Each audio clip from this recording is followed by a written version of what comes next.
सबसे ज़रूरी है ये समझना कि पैंक्रियाज होता क्या है और क्या काम करता है। पैंक्रियाज को हिंदी में अग्नाशय बोलते हैं। ये हमारे पेट का एक बहुत ही महत्वपूर्ण अंग होता है जिससे कि खाने की पाचन को रेगुलेट किया जाता है और कुछ ऐसे तत्व इससे निकलते हैं जो कि खाने को हजम करते हैं। पैंक्रियाज पेट में ऊपरी भाग में पीछे की तरफ में होता है और इसका बहुत ही क्लोज रिलेशन होता है। ये इसकी के पास में पेट अर्थात स्टमक होता है, इसी के पास में छोटी आंत का शुरुआती हिस्सा जिसको कि ड्यूडनम कहते हैं वो होता है। मेन खून की नसें इसी के पास में होती हैं और लीवर से जो पित्त बनता है जो कि आंत में जाता है, हम जो फैट खाते हैं, जो चर्बी खाते हैं, उसको हजम करने के लिए उसकी जो पित्त की नली होती है वो भी पैंक्रियाज के रास्ते से गुजरती है। ये इसलिए ज़रूरी है समझना क्योंकि पैंक्रियाज की जब दिक्कतें होती हैं तो ये सभी सिस्टमों में गड़बड़ियाँ हो सकती हैं। माने कि पित्त के बहाव में दिक्कत हो सकती है जिससे कि जॉन्डिस या पीलिया हो सकता है। खाना खाने में दिक्कत हो सकती है क्योंकि पेट में दबाव पड़ सकता है जिससे कि कई बार रिपीटेड वॉमिटिंग हो सकती है। कुछ भी खाया आधे घंटे के अंदर में पलटी हो सकती है और कभी कभी इससे धीमे धीमे से रक्तस्राव हो सकता है छोटी आंत में। तो तमाम तरह की दिक्कतें हो सकती हैं। पैंक्रियाज का जो काम है शरीर में वो डबल काम होता है, दो तरह के काम ये करता है।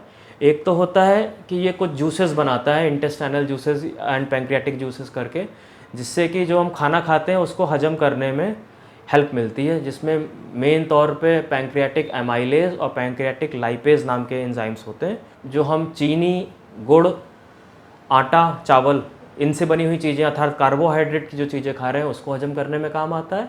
और लाइपेज जो होता है, जो भी हम वसा फैट खा रहे हैं, घी, तेल, चिकनाई, इसको हजम करने में काम आता है। इसके साथ में कुछ ऐसे एंजाइम्स होते हैं जो कि प्रोटीन्स को ब्रेक डाउन करते हैं और तो जो भी हम दाल खा रहे हैं, अंडा खा रहे हैं, मीट मछली खा रहे हैं, उसमें जो प्रोटीन के तत्व होते हैं उसको हजम करने में काम करता है। तो ये तो हो गया पैंक्रियाज का पहला फंक्शन जिसको कि एक्सोक्राइन फंक्शंस बोलते हैं। दूसरा काम पैंक्रियाज का होता है एंडोक्राइन फंक्शंस। एंडोक्राइन फंक्शंस का मतलब है कि कुछ ऐसे हार्मोन्स को प्रोड्यूस करता है ये, जिससे कि खाने की पाचन क्षमता को कंट्रोल किया जाता है और साथ ही साथ में शुगर के बैलेंस को बनाया जाता है। इसी एंडोक्राइन फंक्शन में दिक्कत होने की वजह से ही डायबिटीज़ जैसा रोग होता है और कई और अन्य रोग भी होते हैं जो कि एंडोक्राइन फंक्शन से हो जाते हैं। पैंक्रियाटिक कैंसर में जो पैंक्रियाज के अंदर जो ग्लैंड्स हैं जिनसे कि ये सारे जूसेस बन रहे हैं, अगर उसमें कैंसर आ जाए, उसमें कोई गांठ बन जाए तो उसको पैंक्रियाटिक कैंसर बोला जाता है। ये अकस्मात आमतौर पे हो जाता है, कोई विशेष कारण ऐसा नहीं है अभी ज्ञान में जिससे कि बोला जाए कि शर्तिया पैंक्रियाटिक कैंसर होता है। अगर लाइफ स्टाइल में जंक फूड की मात्रा ज़्यादा है, किसी का डायबिटीज़ अनकंट्रोल्ड है, तंबाकू और अल्कोहल का सेवन ज़्यादा है तो कुछ प्रतिशत खतरा बढ़ जाता है पैंक्रियाटिक कैंसर होने का। इसमें होने वाले जो ट्यूमर्स होते हैं वो मोटा मोटा दो तौर पे बांटे जा सकते हैं। एक तो हो गया एडिनोकार्सिनोमा ऑफ पैंक्रियाज, जिसमें कि जो एक्सोक्राइन पार्ट है उसका कैंसर होता है और कभी कभी एंडोक्राइन पार्ट जो होता है वहाँ पर जब गांठें बन जाती हैं तो उसको एंडोक्राइन ट्यूमर्स या neuro endocrine tumours of pancreas बोलते हैं, जिसमें कभी कभी इंसुलिन की मात्रा या ग्लूकागोन की मात्रा शरीर में ज़्यादा हो जाती है। इससे आगे बढ़ते हैं, पैंक्रियाज के बारे में कुछ और विशेषताएं होती हैं। उसका जो शेप होता है 3-4 भागों में बांटा जाता है। एक हेड ऑफ पैंक्रियाज होता है जहाँ पर ड्यूडनम लिपटा हुआ होता है, एक बॉडी ऑफ पैंक्रियाज होती है और टेल ऑफ पैंक्रियाज होते हैं और बीच में नेक ऑफ पैंक्रियाज। तो 4 पार्ट होते हैं पैंक्रियाज की मेन बॉडी के और एक अनसिनेट प्रोसेस करके एक पार्ट होता है ग्लैंड का।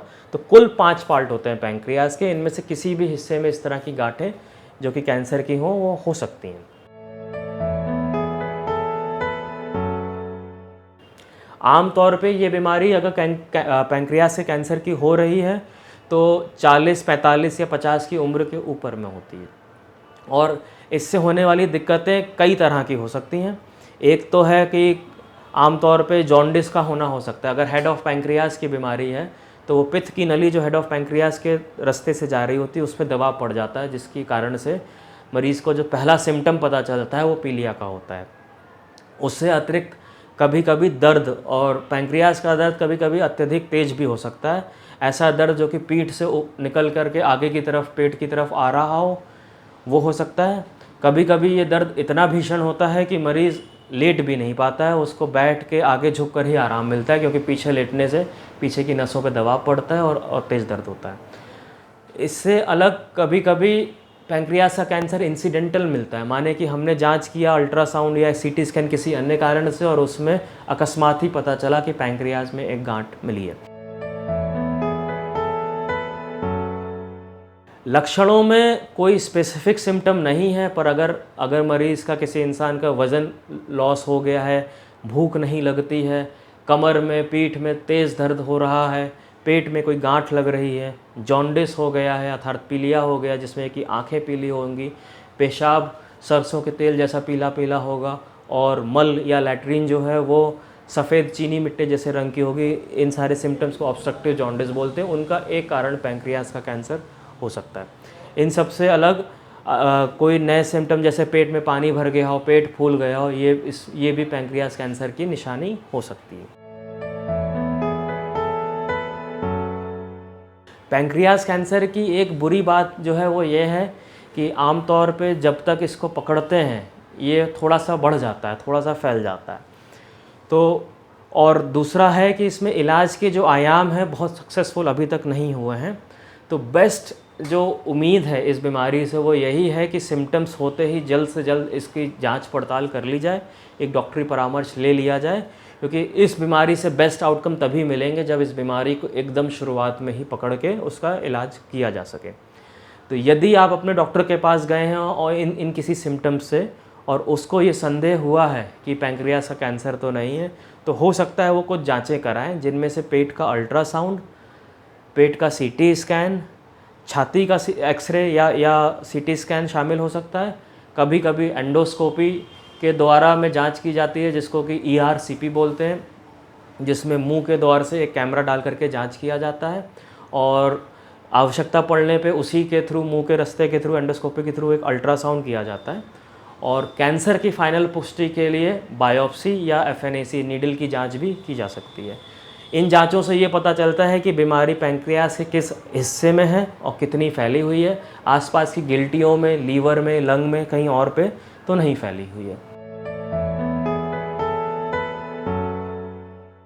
इलाज के लिए इस बीमारी का अगर सीमित है तो बेस्ट इलाज ऑपरेशन होता है, जो कि एक जटिल ऑपरेशन होता है। इसमें पैंक्रियास में जिस हिस्से में बीमारी है उस हिस्से को छोटी आंत के साथ में निकाला जाता है, और चूंकि पैंक्रियास का सिस्टम खाने के रास्ते से, पित्त के रास्ते से जुड़ा हुआ होता है, तो जब इस सिस्टम को निकाल देते हैं तो हमको ये नए रास्ते दोबारा से बनाने पड़ते हैं ताकि खाना हमारी आंत में प्रॉपर जा सके, पित्त प्रॉपरली जा सके और पैंक्रियास से जो सारे जूसेस निकल रहे हैं, बचा हुआ जो पैंक्रियास है वो प्रॉपरली जा सके।